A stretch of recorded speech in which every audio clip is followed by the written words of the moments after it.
Hey YouTube, Awesome Rider here. This is going to be my review for the Kikai Sentai Zenkaiger movie, All Reds Return, or whatever it's called. And by movie, just like all Sentai movies, I mean an episode that's like 4 minutes longer than a normal episode. That's pretty much what it is. And this movie was basically, for me, it was like Grid Connection 2. It felt like the same thing. Like, pretty basic, pretty hollow, with like one meaningful cameo and line at the end. That's just me. I mean, it was fine, I guess, but it felt pretty empty, to be honest.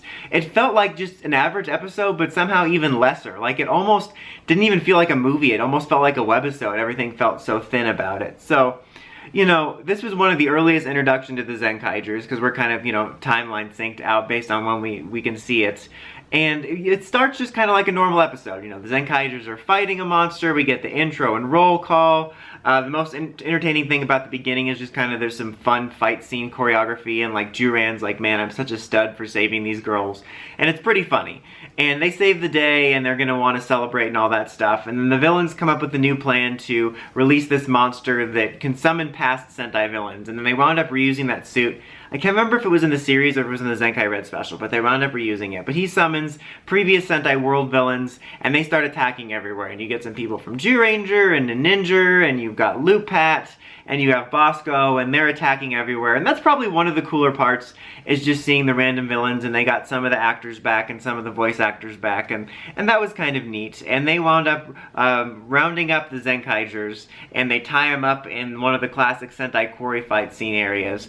And Zenkai Red gets all, Zenkai Red, that's not Zenkai Red. Zenkaiser gets all amped up with Toku nonsense, and he stands up to break out, because it turns out that Juran sweated so much that he could just stand up right out of the chains.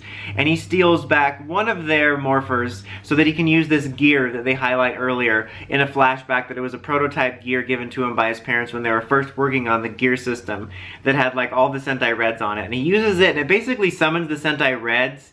And because like one of the actors appears at the end, it's kind of confusing as if it's actually versions of them, or if they're kind of like, you know, husks, like what D-End or Stacy summons. I guess it's kind of a combo of both. But it summons all of them, and they help them get back their morphers, and then they morph, and you get the big soulless shot of all the suits together. And then they do like a sort of roll call of all the Reds. Like, I guess I knew they weren't going to do all 45 Reds, like in the middle of a movie, do a roll call for each of them, but it was a little bit jarring that they started off with Aqua Ranger says his, and then the next two just do a generic pose like the old PR days before we incorporated roll calls, where they're just like, yeah, except without the yeah, they're just like not even, just, they were just nothing, no noise. And then they just go through all of them really quick, and you have Not Navi saying all their names, and I guess I didn't expect them to do all of that, but it was a little disappointing. And then when you get to the fight, it's really only the Zenkaigers fighting the monster of the week. Like, you only see the other Reds fighting the monsters at the very end. Like, literally when the fight's over, you see a quick shot of them being like, look, we exploded these guys. And then you get like a nice little scene with Aqua Ranger's actual actor there passing on a nice message to the Rangers, and then the movie ends. Again, it's kind of like Grid Connection, because it felt like it was a really thin plot with lots of just shallow shots of things, and then you have one nice meaningful cameo at the end. I think the only thing that, I mean, and you had past villains too. I was going to say the only thing they had separated too was that they had past villains, but I guess you could count stuff like Neo Goldar or Goldar Maximus or whatever they call it, but it really reminded me of that.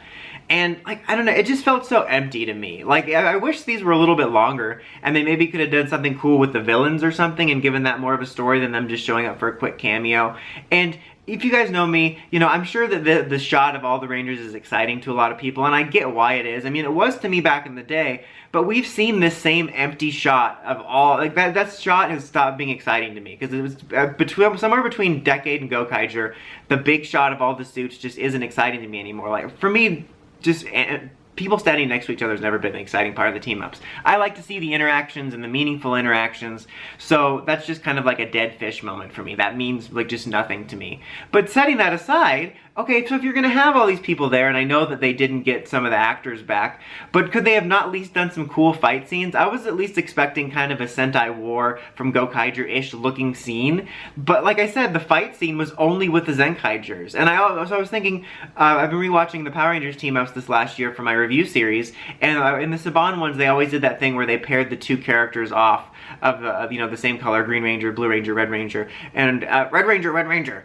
I was thinking, why didn't they do that here, where maybe you would pair off Magi Red with Majin and Boken Red with Rune and so forth? That would have been kind of cool to pair off the Kikanoid with the Ranger they're based off of and have a cool fight scene between the two of them, maybe incorporates the theme, or maybe have Zenkaiger fight with Big One or something like that. I don't remember if Big One was there. No, because he wasn't, because they had Red there. But you know what I mean. Like, they could have done something cool. Like, for me, the suits standing next to each other and fighting isn't as exciting or interesting as actual character interactions. But I'm like, yeah, if you have them there, at least do something cool with it, because it felt like they showed up to pose and then leave. It just felt so empty. Like I said, the scene with Aqua Ranger at the end was nice. It kind of reminded me of Grid Connection, where the whole episode felt kind of boring and hollow for me, but then you have a nice scene with the original Red Ranger at the end. And I feel like this could have just been something more with the anniversary and stuff. And it's weird because I'm not all about the cameos and everything. I'm not needing a bunch of people to return, but I just feel the episode story could have been something more.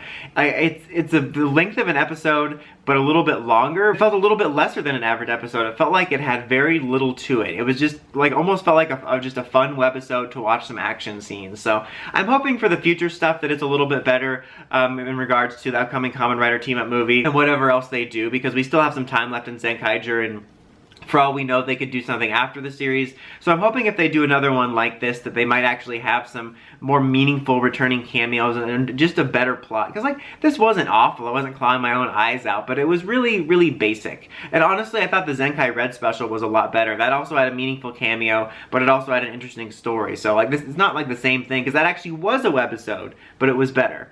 But yeah, overall, I would give this a 2 out of 5 if I were to score it. But if you guys watched it, what did you think of this movie? Let me know in the comments as always. Until next time, don't forget to like, comment, subscribe, and climb the steps under that bell so you don't miss my videos. Dawson Rider, signing out.